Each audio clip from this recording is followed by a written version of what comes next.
right. Well, good time of day, everybody. Today we are joined by Alicia. How's it going? Pretty great, thank you. How are you? Not so bad as well. So yeah, I've been trying to balance my life lately. So especially during this crazy time of the year when the year is coming to an end. So how have your proceedings been in this department? I guess lately not as great as I'd like. Okay. Like you say, I think it's a busy time of year. Yeah. And I feel like when you're saying, like, you're trying to find balance in life, I think there's a lot of different priorities that you have to balance. Now, around the holidays, we have the holidays with your family. Yes. So trying to balance that, and then Christmas present shopping, and maybe traveling. Then also, we all still have to work. We all still have to sleep, trying to stay active. Exactly. It's definitely a struggle for some people. Yeah, so that is a big struggle all the time. So yeah, but yeah, if we were to kind of like start with the definition, right, to kind of like put it in like scientific perspective. So what's a balance in life, in your opinion? Can we define it like somehow? There should be more than one like, correct answer. Yeah. So I mean, I'd say balancing your life is really balancing your priorities and your values, but also just like your time. How are you really separating your time to be able to Yeah. you know what I mean? Be able to actually fulfill all your things you need to do, but also spend time with people. Work on your relationships, work on your Yes, career, exactly. learn things. I think Yeah. it's tough. There's a lot. Yeah, that is true. So yeah, sometimes it seems like for example, you need to maybe like work for let's say 9 hours a day, and then yeah, the rest of the time like spend at home, right? So yeah, that could be like one kind of like way to think about the balance in life. So yeah, but I was thinking then mostly you need to make sure that all the points are hit, as you were saying. So it Yeah. could be like the work, for example, relationships, and maybe some sort of like going to the gym, right, type of deal. So and then they're not necessarily going to be kind of like equally divided amongst one another. So, but yeah, you will have maybe like a 10-hour workday or something like that. So and then you have some smaller time or shorter time to like spend on yourself, going to the kind of like I don't know sauna for example and cooking at home, so things like that. But still, it needs to be present to some extent, at Yeah. least. So yeah, and then yeah, maybe you'll not be able to go to the gym like 3 times a day, but yeah, perhaps like 3 times a week or something like that. So it would be just fine. And yeah, it could vary from week to week, but yeah, so that's just something that you need to be aware of. It's not going to be equal kind of like distribution of things, Yeah. but yeah, everything should be there to some extent. Yeah, and I guess the way that you can really think of it is, I guess you can just picture this as a work week, like during the week. So you have 8 hours that you want to sleep, probably 9-ish hours that you're working, and then if you Yes. add those up, we have what, 7 hours left of the day. So really, Yeah, it's no, how do you exactly. use the other 7 hours of the day? Are you spending time with your family? Are you cooking? Are you working out? Are you reading? Yeah, that's true. Yeah, and I think a lot of people, like especially younger people that are kind of starting out in their careers or maybe just getting out of school, I think that's something a lot of people struggle with. Of like, we have Yes. 7 hours per day. It sounds like a lot, but it really isn't. Once you cook dinner, Yeah. once you maybe work out, it's like 3 hours. Exactly. How are you spending the rest of Yeah, your time? Are you watching absolutely. Netflix or Mhm, are you yeah. just reading a book?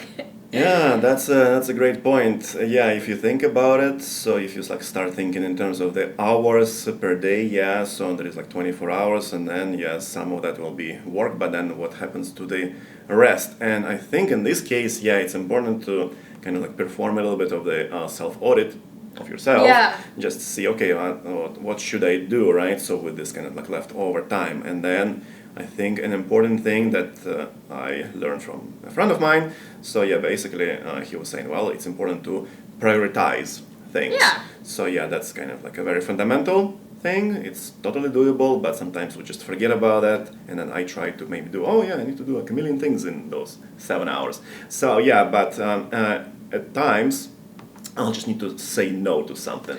Yeah. So yeah, I think that's kind of a valuable skill. Yeah, and I think saying no to things is a way to kind of practice self-care and make sure you're taking care of yourself too, because if you have too much on your plate, I think it's just a way to really stress yourself out. Yeah. And you want to be able to kind of make everyone happy, but at the end of the day, you need to put yourself first sometimes. When you're thinking about balancing your life, like you're still part of your life too. You're not just balancing other people and other priorities. You have to also balance like alone time and taking care of yourself too. Yeah, that is the case. I would say that if you think about it, so yeah, the self-care, right? So that's kind of going to be an important notion here. So yeah, I would say making some sort of like rejections to like propositions, right? Oh yeah, let's maybe go to the bar, for example, like a very simple example, right? So that's I've been struggling with, and maybe there's going to be like lots of people, right, in your friend circle that will be like trying to lure you to the bar, and then you can end up going to the bar, maybe I don't know, like 4 times a month, for instance, right? So yeah, that seems like quite a bit, right? So it's like every week you go to the bar. Let's imagine that is the case, right? So maybe sometimes it's going to be even twice a week, and then you end up going like 8 times a month. So, and then I think what I have been kind of like struggling with, and then I'm sure it's the case for many other people, it's the fear of missing out. Yeah. Right? So that kind of like disbalances your life, and they end up going to the bar maybe like 8 times a month or something, so which can be excessive. But if you think about that, if you cut down on that, right, and then say, well, I'm gonna go maybe only twice a month or like once a month, right? So just like if you want to make it like very healthy, so and then you still will be able to go to the bar, and then it's not like it's going to ruin your life balance and undermine your health. And also too, I mean, another way that you can kind of balance it is if you look at your day and look at the hours you have in the day, and maybe you just don't go to the bar for the whole night with your friends. Maybe you just show up for an hour, see your friends, and then you have the rest of the night to do the things that you need to do too. So I think there's always going to be some sort of balance of what you really need to do versus what you want to do. Yes. But balance really is being able to do both and being able to kind of, you have to choose, but also you can kind of choose to just do a little bit of both, and instead of going all or nothing, doing things just in moderation. You're still kind of making people happy and doing things, but that's a good point. And if you think about it, let's say there is a friend who only wants to go to the bar, for example, like let's say those activities, right? And then if you reject this person like several times, then you can still be able to go with this person maybe like once a month to the bar. So that's okay. But then if that becomes kind of the make or break type of situation, then maybe it was like not a good person to be with to begin with, right? Exactly. So, there is like too much of the interests in life. Kind of like, not conversion, but the opposite of that. Values. Exactly. You're valuing different things, and I mean, I think with any relationships, whether it's romantic or friendships, you have to have similar values, because that's really how you want to spend your time. Like at the end of the day, that's realistically it. You put time into what you value. You try to balance things that you value in your life, and it's interesting. Absolutely. Everyone just thinks of it a different way. So, okay, well, great. So let's take a look at the kind of like, there is like another important thing that kind of like comes to balance in your life, and that's what kind of like you can hear a lot. Oh, I don't have time to, for example, like work out, right? And then look after the health. So what's your take on that in the kind of in lieu of the busy life of a like young person? So I think everyone just takes this all or nothing approach to really your physical health, where you need to go to the gym for 2 hours, and you need to wake up at 5 a.m. But I just think that's realistically a way that you just set yourself up for failure. When you're trying to get into good routines, I think just doing a little bit, maybe doing like a 15-minute workout at home, maybe doing a walk in the morning, it's a good way to kind of incorporate something new into your life to maybe have a better balance, but it's not necessarily has to be this big thing that just stresses you out. You know what I mean? I feel like a lot of people, it's just ends up being this big thing where you do it for 2 weeks and you're like, oh my God, this is too much for me. But you really need to figure out what works for you and find the balance in your life of what you want to kind of do, your priority standpoint. You know what I mean? So you just kind of try to be realistic, right? Yeah, exactly. Yeah, and then so that's kind of like one thing, and then don't go to like extremes, right? Yeah. So maybe you will completely eliminate the training, like working out, let's say, from your life. Okay, that's like not optimal, or maybe you'll be doing that 3 times a day or something. So that's not good either. So I would say that's a very nice thing to keep in mind. And then what I've been kind of like dealing with is that, okay, well, there are some weeks when I can train, right? Maybe it's going to be once a day or like several days a week. So, but other weeks it's like nothing at all. So, and then I feel like, that's what I need to fix. But what I kind of found as a solution is that, okay, well, if I cannot go to the gym, which normally takes some effort, okay, I need to like bring the clothing, the gym clothing, right? So then go to the actual gym, spend some time on walking or driving there, so whatever it might be, then spend some time on the like actual training, like, with all the kind of like weights and stuff. So, but then if I don't have time for that physically, then I can at least go for a walk. So that was my substitution. Yeah. I think those kind of substitutions and thinking of it as it doesn't necessarily need to be something on your list to check off, like it's just part of your life, that really is a better way to incorporate it and find kind of more of a balance in your life as opposed to I need to do this for 2 hours per day. Exactly. Because who wants to do that? It's not fun. Yeah. So that is something that can definitely be fixed, right? So that seems doable. So you just need to have the tools and approaches and implement them in your life, such as be realistic about the training schedule and do substitutions. Of some kind of like strict training regimen with something more maybe like soft sometimes, right? So when there is a need for that. So and then speaking of that kind of like realism in what you do and setting kind of like the realistic limits. So what about scheduling? Some people schedule everything, and some of them don't. So what's kind of going to be like a good approach here? So I think so I think everyone's different. Yes. Things work differently, but I think that scheduling things is a way to hold yourself accountable.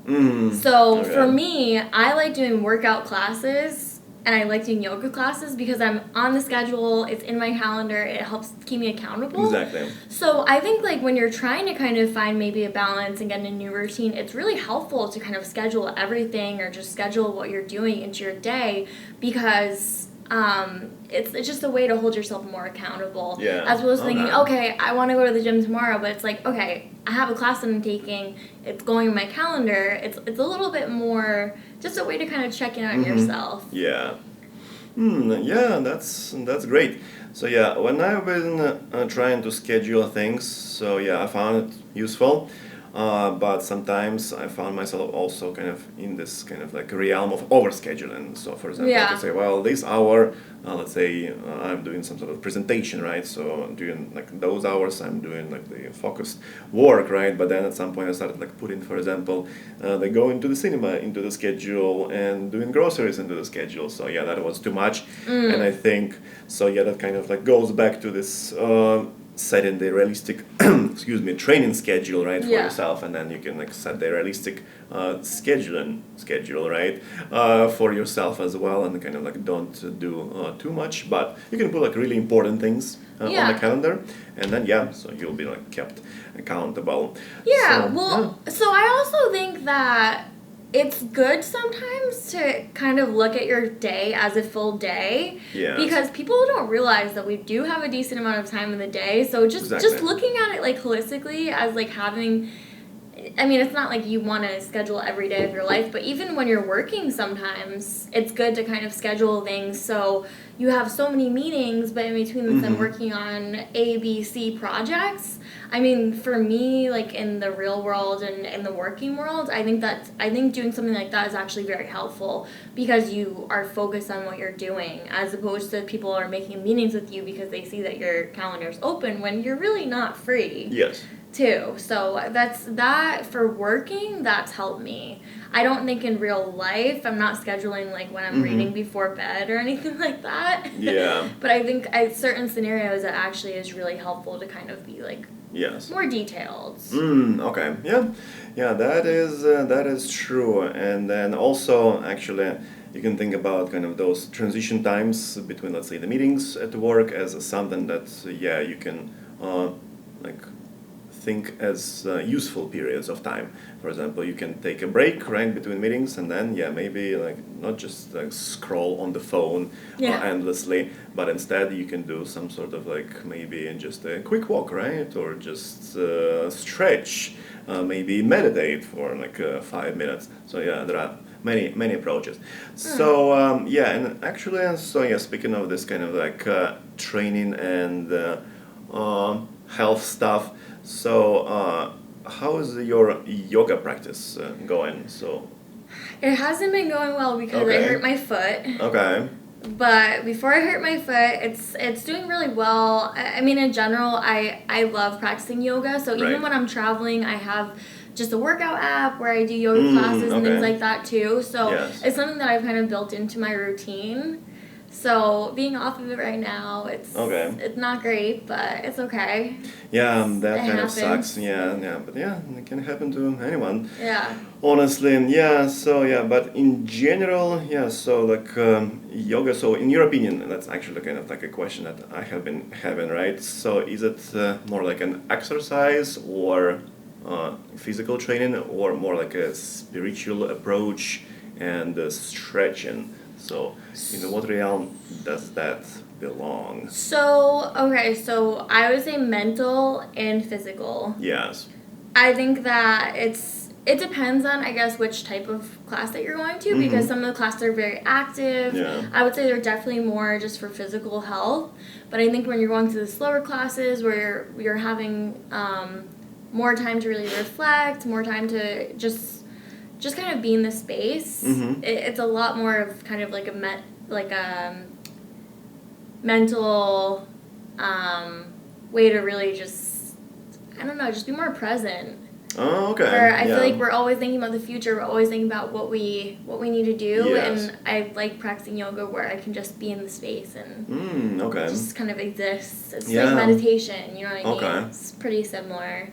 Yeah. Yeah, that's an interesting approach. So I think it really does combine those kind of like two realms.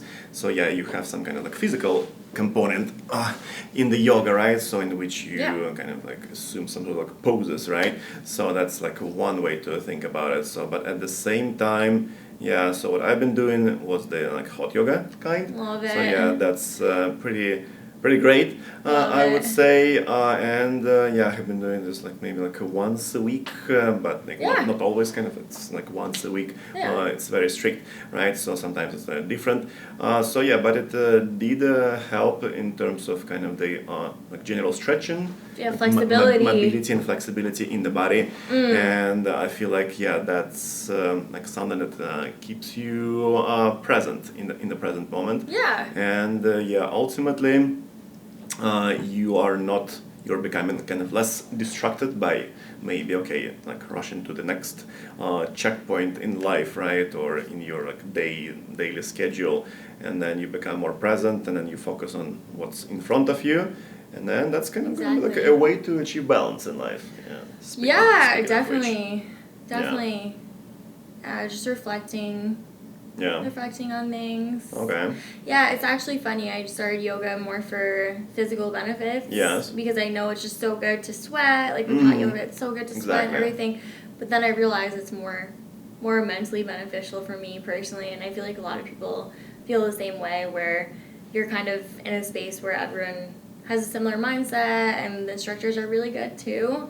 If you go to a good yoga studio, Yeah, where you get kind of a lot of exactly. those mental benefits that you don't really even think that come along with something like yoga. People think it's so, oh, yoga, like crunchy granola kind Yeah, of. okay. Yeah, it doesn't need to be that way. Yeah, exactly. So yeah, that's like I would say, if I were to think about the tools to achieve like the balance, then yeah, like yoga is like one of the methods I think that's can be applicable to a lot of people. So there is kind of really low barrier of entry Yeah, for entry, right? So totally. because you can just go there and then like train or exercise, practice yoga, Mhm. let's say, right? So yeah, the like fees are not like huge, right? And then there are like many yoga studios Yeah, in like totally. one's area, or you can even go to the kind of like yoga studio on campus, for example, right? So if you consider some kind of like school, for example. So yeah, that's great, and that's yeah like a really nice tool to achieve balance in life, and Mm. yeah, it really was kind of like a very helpful element of these past years, and then something Oh, I that like I would like that. to carry to the next year. Yeah, other kind of things that kind of like can be helpful. One of the kind of like items we want to talk about is decluttering, right? So yeah, Yeah. of your life. So like, what's going to be kind of like a good approach in this realm? So, I think that decluttering your life and your space is a form of self care. Yeah. I'm very Okay. minimalist, so Okay. I have a different approach than I think a lot of people in America. I think a Yes. lot of people are very like, they like all their stuff, but I just don't feel that way. But it's funny. My dad sometimes he says like, decluttering your space really Mm-hmm. helps your mind be clear too, because you're just looking at maybe your desk. You're not looking at your Yes. desk, your books, your everything. You know what I mean? So I think that's a good way. And also, I mean, I guess like maybe some strategies with that is kind of go through things seasonally. If you haven't Mm-hmm. touched Okay. something in the past 6 months, then you don't need it. Okay. You know what I mean? All It right. just in general, like I do that with my clothes all the time. Yes. And I think people really collect like a lot of clothing and a lot of kind of little clutter items. And I think just kind of getting rid of things and being able to maybe donate it to someone that actually would use Yeah. it rather than it just kind of sitting in your space. It kind of gives you a sense of peace. Like, Absolutely. this thing lived a good life as mine, and maybe it's gonna live a good life as someone else's now. Yeah. I don't know. I like that. It makes me feel really good. That's a good point. Yeah, that kind of like brings us a little bit to this like materialism sort of realm. Yeah. So yeah, at some point I think I realized, okay, well, I have some like a salary, for example, right? So now, or like a stipend, whatever it might have been, right now I can kind of spend this money in particular on buying things. So yeah, but it was like not helpful in the long run. So yeah, because I realized in my experience, okay, well, I have like too many items, right, in my life, and I need to manage everything. I have Yeah. the space, maybe I have like a bigger, let's say, apartment or room, whatever it might be, depending on the living situation, house, right, to just keep it all. So then like take care of the stuff, and yeah, it ended up kind of actually literally being like a big obstacle right on the way for the balance and of life. Yeah. So yeah, because you can think about, okay, well, now I need to maybe like unpack all the packages, right? So that's the time spent on that. So and then like the more you kind of like get down this like materialism rut, so to speak, then the more time is like subtracted from your day essentially. Yeah, totally. And I mean, I think you have to think of things in the long term. Like, do I really need this? Yeah. Is this worth my money? And I think something that's really helped me, which is funny because I'm like, I have a supply chain management brain. Okay. Like, that's the field I work in Yeah. and like what I teach. I've really come to kind of have like inventory management strategies for the Okay. stuff in my house. So this is really funny because it's kind of connecting work and real life. And I've never thought about this before Okay. a couple of years ago. So what I do to kind of make sure I keep my stuff to more of a minimum is if I get something new, like, okay, I get a new pair of shoes, I think, okay, is there a pair of shoes in my closet that I haven't touched in the past Okay. 6 months? Like, then I'm like, okay, I'm gonna donate this. So then it Okay. kind of like keeps your stuff to fitting in your closet as opposed Right. to a mountain of things that are all spilling out of your closet. So that's just like one little kind of trick that I have. Absolutely. My like Marie Kondo to Okay. life thing. Yeah, that's pretty awesome. So yeah, I think it's like gonna be important to translate some of the things that you learn, for example, at the university, right? Yeah. Or something from work to your life, and then so that's gonna be like another like good way to like help with the achievement of the balance. Yeah. Yeah, okay. Yeah, I need to like, think about that. So yeah, what I've been trying to do, maybe it was an overkill, but I have like a spreadsheet of the things that I have. So yeah, but then I realized, well, that's a lot. So yeah, because I need to input every item and then maybe categorize them. So yeah, that was a lot. So yeah, but my approach to decluttering was like, okay, well, yeah, I did start with donating something, right, or maybe selling something that I could not kind of like maybe I didn't want necessarily to donate something, but yeah, maybe okay, well, I'll get some money for that, right? So and that's completely fine because yeah, there's going to be like people who like to buy it, so yeah, why not, right? So it's going to be a win-win situation. So yeah, I was doing that. That's how I started. But then it was important to kind of like optimize your sort of material life, and then like do not basically over consume, I would say. So and then yeah, you will have like an optimal number of items in your house, and yeah, this will not kind of like drain your wallet, for example. Yeah. It will not be like a big damage to the budget, and at the same time you will have kind of all the kind of like necessary things, and maybe they might as well be like of like good quality, for example, if that's something that you care about. So yeah. Yeah, exactly. Yeah. Okay. Well, that's pretty cool. And another thing, so that would kind of like came to mind in my like way of trying to balance the life. It was procrastination. I think that's kind of like a big obstacle once again on the way of balancing. So yeah, what are kind of like good ways to like deal with procrastination? Okay, so I have a couple of them. Okay. So when I've been working, I try to kind of take pieces of things that I learned from really smart people. So a Yes. couple of strategies that I have with procrastination is if something takes less than 5 minutes, just do it.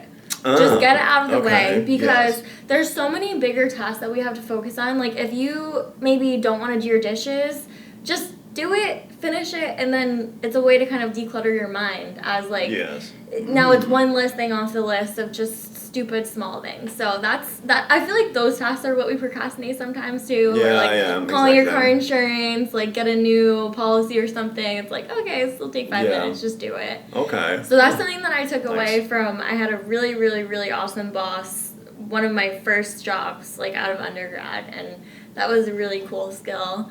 And then another one is, oh, this is a good one too. Mm-hmm. So when you start your day, Right. do whatever you want to do the least first. Okay. So if you're procrastinating, like sending that email, or you're procrastinating, Nice. like finishing something, just get it out of the way, and then you can be super happy the rest of your Okay. day. Like, just, That's pretty good. Yeah. So yeah, I think that's something that I need to keep in mind. And then again, so yeah, this approach seems to be kind of like entirely like doable and Yeah. possible. Oh, So, exactly. Yeah, you just need to know it, and then once you're aware, so just kind of like go ahead and then do that. So yeah, what I've been trying to do is, for example, in my case, it was just waking up on time. So Yeah. and then, for example, lately I just started like counting maybe like 2, 3, like 1, 2, 3, and then once you do that, it's going to be something like non-negotiable. Once you count to 3, then you need to wake up. So that was helpful. Yeah, kind of. I heard about this approach, kind of like when you need to kind of like eat the frog. I think that's what you talking about. Is like doing the most challenging thing first. So that was helpful. And then another one, I think it's going to be like listening to your inner voice, because oftentimes that will kind of tell you, well, you didn't do the dishes, for example, right? If we use like this thing as an example, or maybe you need to kind of like send some sort of like a important email or schedule a meeting and maybe like do the cleanup in the lab, so whatever it might be. So just kind of like listen to your inner voice, and then oftentimes it will kind of like guide you. So that's what I was thinking as an important thing. But what are the those kind of like ways to awaken the inner voice? Does it come with the experience, or is it trainable actually? So I think that, I mean, the inner voice, and I guess like some people would call it like intuition. Okay. I think a lot of people kind of think with their brain a lot. Right. And I think a lot of people need to kind of trust your gut. And sometimes really, I guess a way that you could kind of train it is just to kind of like, whatever you're feeling at first, like listen to it. It doesn't necessarily need to be like an inner voice. Sometimes it's just a feeling. And this is really, really weird. Like, I have an example of this. Okay. So I was in a job and I saw some red flags. I was like, this is really weird. Like, I don't think I want to work here anymore. Right. And I kind of just, I left. I was like, this is not a good situation. I trusted my gut that I had a really bad feeling about just this company.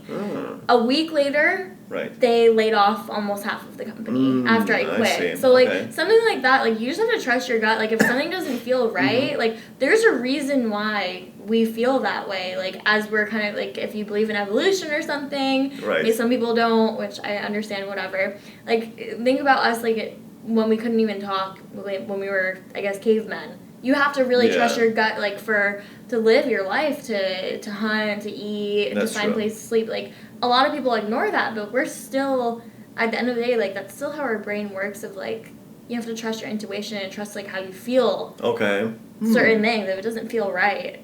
I think that is a good way to... That is great. So I think, maybe that's where kind of this inner voice comes from. It is just like the intuition. And then, I was more thinking, well, when I maybe was at the undergraduate level, so I think it was like a lot of chaos in my life. So, and then I could barely think about those kind of like approaches that we talk about now, how to balance your life, right? So, but it would have been useful to know back in the day, and then that way I could have become maybe more successful as an undergraduate. Productive. Student. Not even necessarily successful though, just to be more productive in your life, and that's the more productive you are with certain things, the more time you have for other things too. Exactly. So it really comes to kind of that whole balancing act of life. That is the case.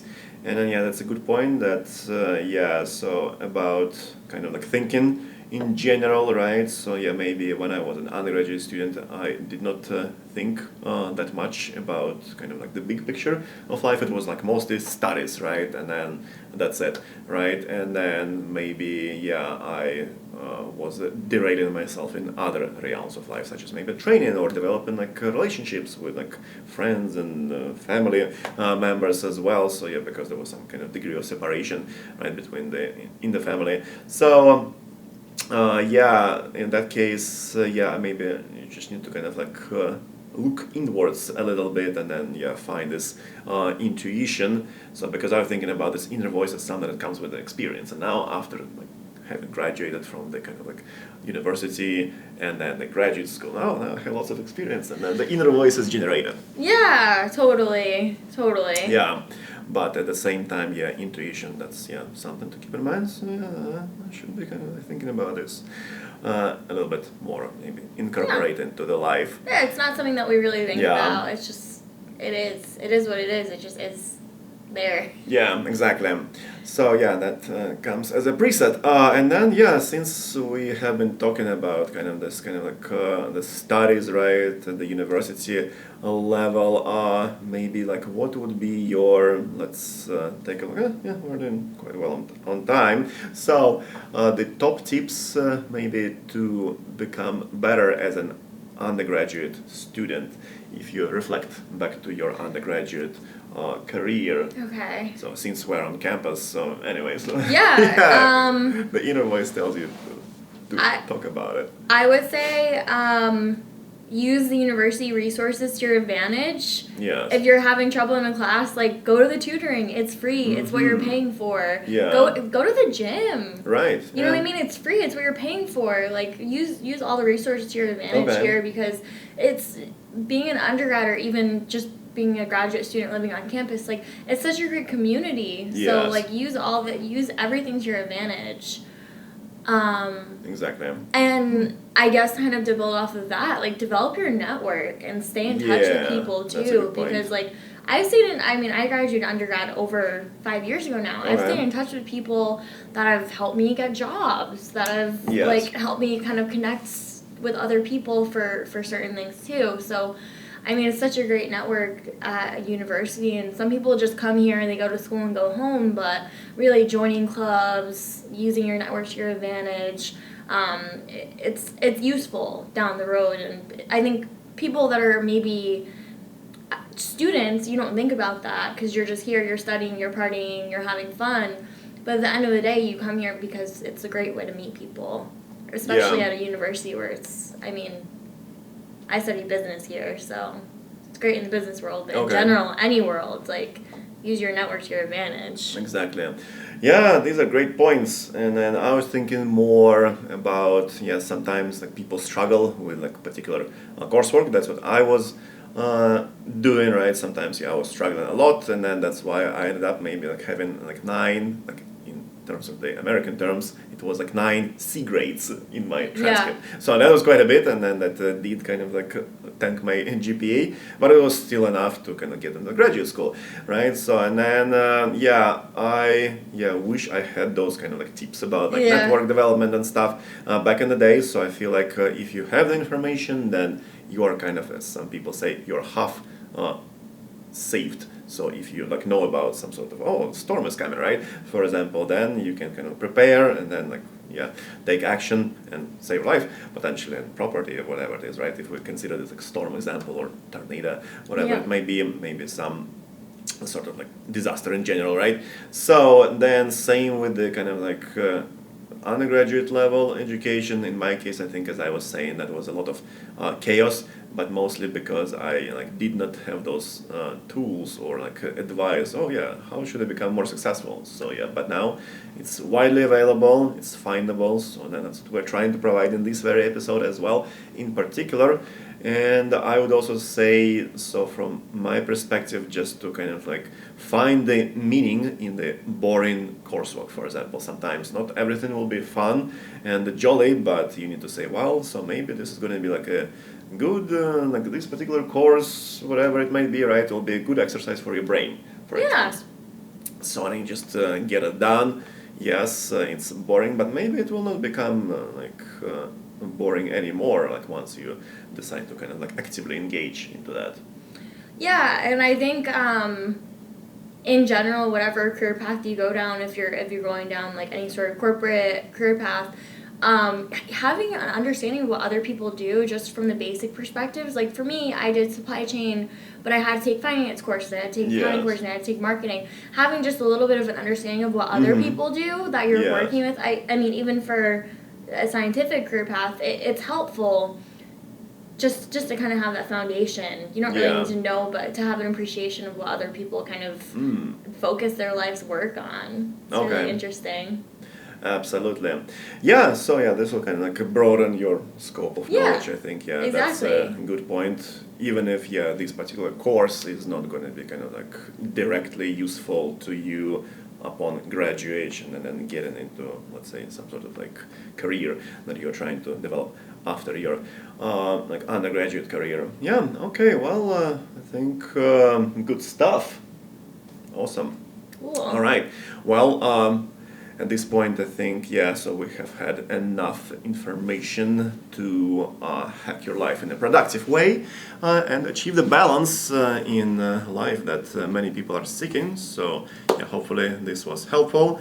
And thank you for tuning in, everybody. Please consider subscribing and leave your comments below to let us know what else you would like to hear about and how we are doing in general. I read all the comments. So thank you this way and stay good, everybody. Bye. Thank you.